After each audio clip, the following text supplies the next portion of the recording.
बिस्मिल्लाहिर्रहमानिर्रहीम। स्टाइक्योमेट्री में numerical series शुरू है, उसमें आज हम पढ़ेंगे क्वेश्चन नंबर 4 को। How many moles are present in each of the following samples. Samples दी गई है। Number A 30 gram of MgS, 75 gram of calcium, 8.85 kg of CO2, 40 cubic decimeter of O2 gas at STP, 7.5 into 10 raised to power 20 molecules of C6H6, and the last one 40 gram of NaCl। ये 6 parts है इसमें और मुख्तलिफ samples दी गए हैं और हर एक samples में रिक्वायर्ड है कि इसमें नंबर ऑफ़ मोल्स बताइए। तो कहीं पे मास दी गई है ग्राम्स में, कहीं पे मास दी गई है किलोग्राम में और कहीं पे मॉलिक्यूल्स दी गई है, उससे हमने कैलकुलेट करना है नंबर ऑफ़ मोल्स को। तो वन बाय वन सॉल्व कर लेते हैं। सबसे पहले पार्ट ए की तरफ आते हैं। पार्ट ए में हमारे पास जो गिवन है वो है mass of magnesium sulphide MgS जो कि 30 ग्राम है। इससे हम मोलर मास को भी कैलकुलेट कर सकते हैं। तो यहाँ पे हम लिखते हैं मोलर मास ऑफ MgS, क्योंकि ये पीर फार्मूले में हमें रिक्वायर्ड होगा। तो मैग्नीशियम सल्फाइड का मोलर मास कहाँ से हमने कैलकुलेट करना है। यहाँ पे हमें मैग्नीशियम का भी एटॉमिक मास दी गई है और सल्फ़र का भी, तो इससे हमने कैलकुलेट करना है।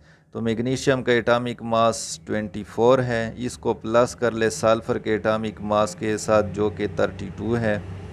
अगर इन दोनों को हम प्लस कर ले तो इससे हमारे पास आता है 56 ग्राम पर मोल। ये हमारे पास आ गया molar mass of magnesium sulphide. Required किया है इसमें मोल्स ऑफ MgS, इसको हमने कैलकुलेट करना है। सॉल्यूशन की तरफ आते हैं तो हमें फार्मूला मालूम है नंबर ऑफ़ मोल्स का। नंबर ऑफ़ मोल्स हमारे पास बराबर होता है mass in grams divided by molar mass. Simple formula है। तो इसमें वैल्यू पुट कर लें। मास की जगह आप लोगों ने लगाना है 30 ग्राम को जो कि दी गई है। मोलर मास अभी हमने कैलकुलेट कर दिया 56 ग्राम पर मोल।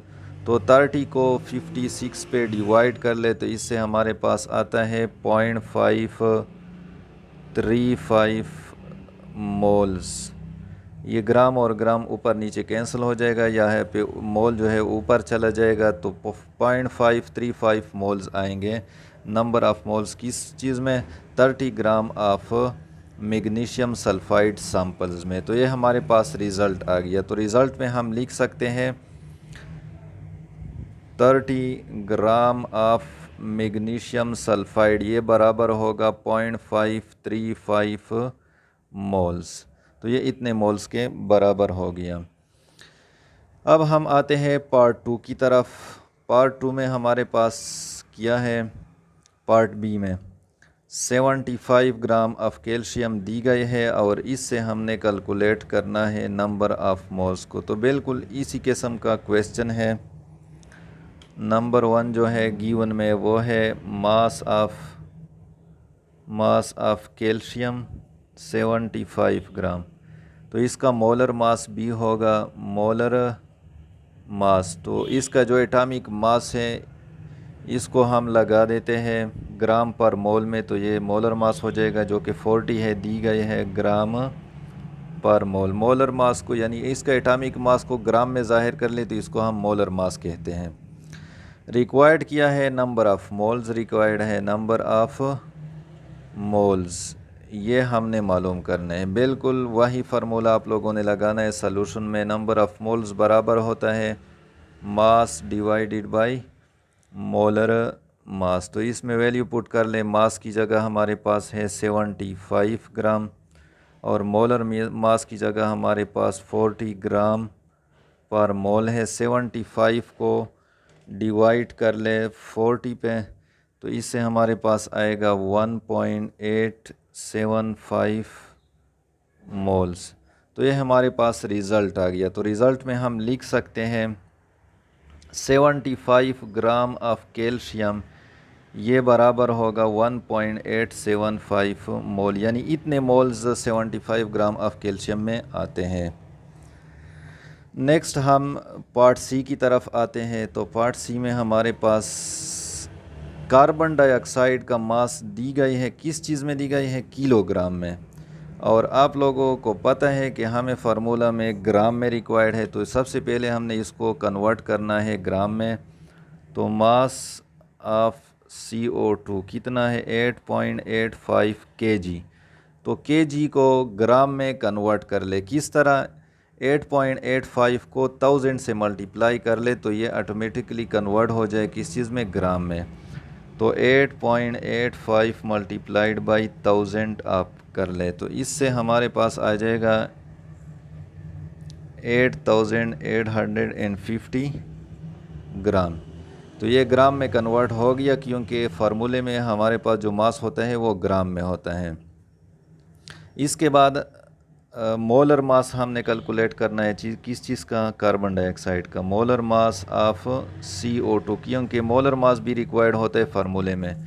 तो कार्बन का एटॉमिक मास दी गई है 12 है, प्लस कर ले ऑक्सीजन का एटॉमिक मास 16 है, यहाँ पे 2 ऑक्सीजन है तो 16 के साथ मल्टीप्लाई कर ले तो 12 प्लस 32 ये हमारे पास आएगा 44 ग्राम पर मोल। ये मोलर मास हो गया कार्बन डाइऑक्साइड का।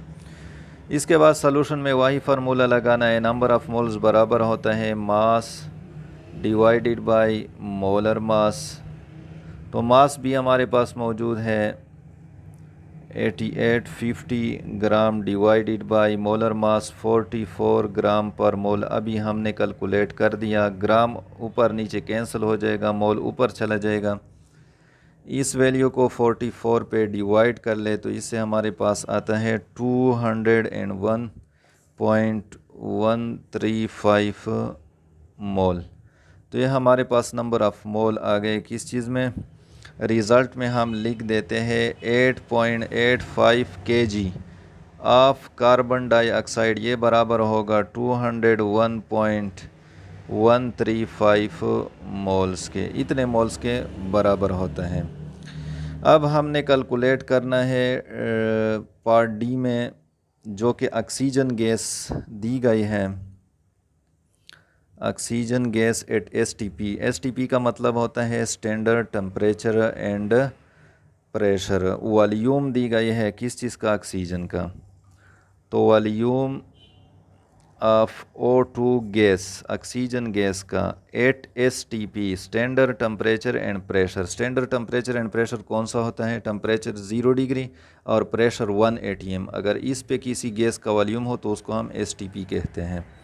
कितना वॉल्यूम है? 40 क्यूबिक डेसीमीटर।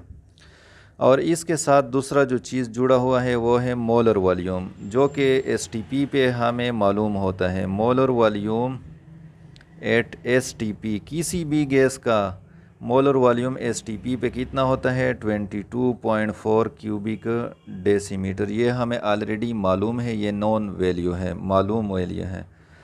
रिक्वायर्ड इसमें क्या है? Number of moles, number of moles. इससे भी हमने मोल्स कैलकुलेट करने हैं।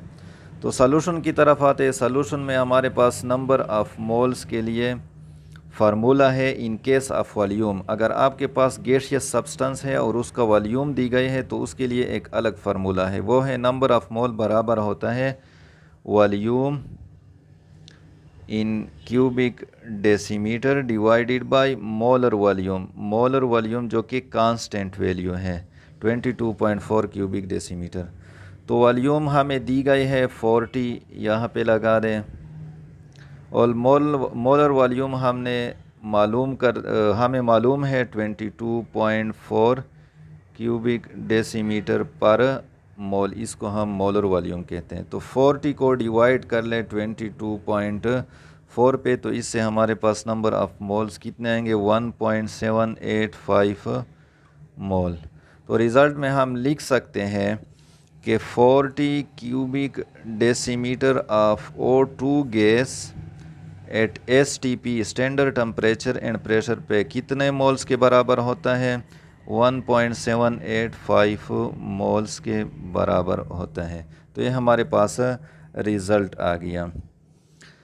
इसके बाद नेक्स्ट सेक्शन की तरफ आते हैं जो कि पार्ट ई है। पार्ट ई में मालिक्यूल्स दी गई हैं C6H6 का, जो कि बेंजीन का फार्मूला है। मालिक्यूल से हमने नंबर ऑफ़ मोल्स को कैलकुलेट करने हैं C6H6।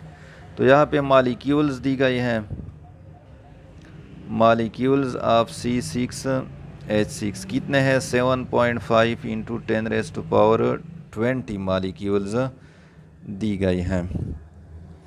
और रिक्वायर्ड में क्या है? रिक्वायर्ड में हमारे पास है मोल्स ऑफ C6H6, ये हमने मालूम करने हैं, कैलकुलेट करने हैं। तो सॉल्यूशन में अगर आपको मालिक्यूल्स दी गई है क्वेश्चन में, तो नंबर ऑफ़ मोल्स के लिए एक अलग फार्मूला है। नंबर ऑफ़ मोल्स बराबर होते हैं number of molecules divided by Avogadro number, जो कि एक कांस्टेंट वैल्यू है 6.02 इंटू 10⁻23। तो आसान है, नंबर ऑफ़ मालिक्यूल्स की जगह आप 7.5 इंटू 10⁻20 लगा दें, जो कि दी गई है। नीचे जो वैल्यू है वो एवोगैड्रो नंबर है, कांस्टेंट है, तो 23 आएगा। तो इसको कैलकुलेट कर ले, n आपके पास आएगा 7.5 को डिवाइड करें 6.02 पे, तो इससे हमारे पास 1.245 इंटू 10⁻³ मोल्स आते हैं। तो रिज़ल्ट में हम लिख सकते हैं कि 7.5 इंटू 10⁻20 मालिक्यूल्स ऑफ C6H6 ये बराबर होता है 1.245 इंटू 10⁻³ मोल्स के, -3 मोल्स के बराबर होता है। तो ये हमारे पास रिज़ल्ट आ गया। इसके बाद है क्वेश्चन, इसी क्वेश्चन का पार्ट एफ में ग्राम्स यानी मास दी गई है सोडियम क्लोराइड का। तो बहुत आसान क्वेश्चन है। मास दी गई है किस चीज़ का? Mass of NaCl sodium chloride का, जो कि 40 ग्राम है। और मोलर मास भी हम इससे कैलकुलेट कर सकते हैं। मोलर मास ऑफ NaCl किस तरह कैलकुलेट करेंगे? सोडियम का एटॉमिक मास हमें दी गई है 23 है। क्लोरीन का एटॉमिक मास भी दी गई है जो कि 35.5 है। इसको प्लस कर ले तो हमारे पास आता है 58.5 ग्राम पर मोल। रिक्वायर्ड किया है नंबर ऑफ़ मोल्स जो है वो रिक्वायर्ड है। इससे हमने नंबर ऑफ़ मोल्स को कैलकुलेट करना है। तो सॉल्यूशन में वही मोल मास वाला फार्मूला आप लोगों ने लगाना है। नंबर ऑफ़ मोल्स बराबर होता है मास डिवाइडेड बाय मोलर मास। तो मास की जगह आपके पास वैल्यू है 40 ग्राम और मोलर मास की जगह आपके पास वैल्यू आ गया है 58.5 ग्राम पर मोल। तो n आपके पास आएगा 40 को डिवाइड करें 58.5 पे, तो ये आपके पास आएगा 0.68 मोल। तो रिज़ल्ट में आप लोग लिख लें 40 ग्राम ऑफ NaCl ये बराबर होता है 0.68 मोल के बराबर होता है। उम्मीद है आपको समझ आ गई होगी। अगर आपको वीडियो पसंद आई हो तो इसको ज़रूर शेयर कर लें। क्वेश्चन की सूरत में कमेंट बॉक्स में क्वेश्चन पूछ लिया करें।